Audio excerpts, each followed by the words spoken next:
De hinders worden bij snits uit de grijde hellen en vrijwilligers binnendwaanden bij de opbouw van de laatste hindernissen.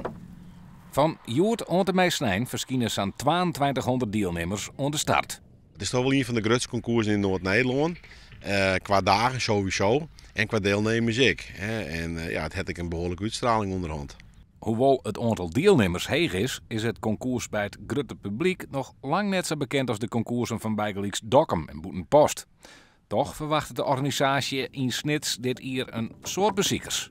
We maken heel veel reclame via social media, via Twitter, Facebook en via het evenementenverhaal van Snake Promotion, de club die alles promoot hier in Snits.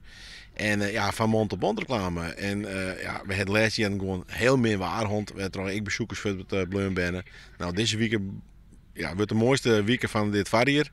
Zoals het nou lijkt, dus het komt helemaal goed.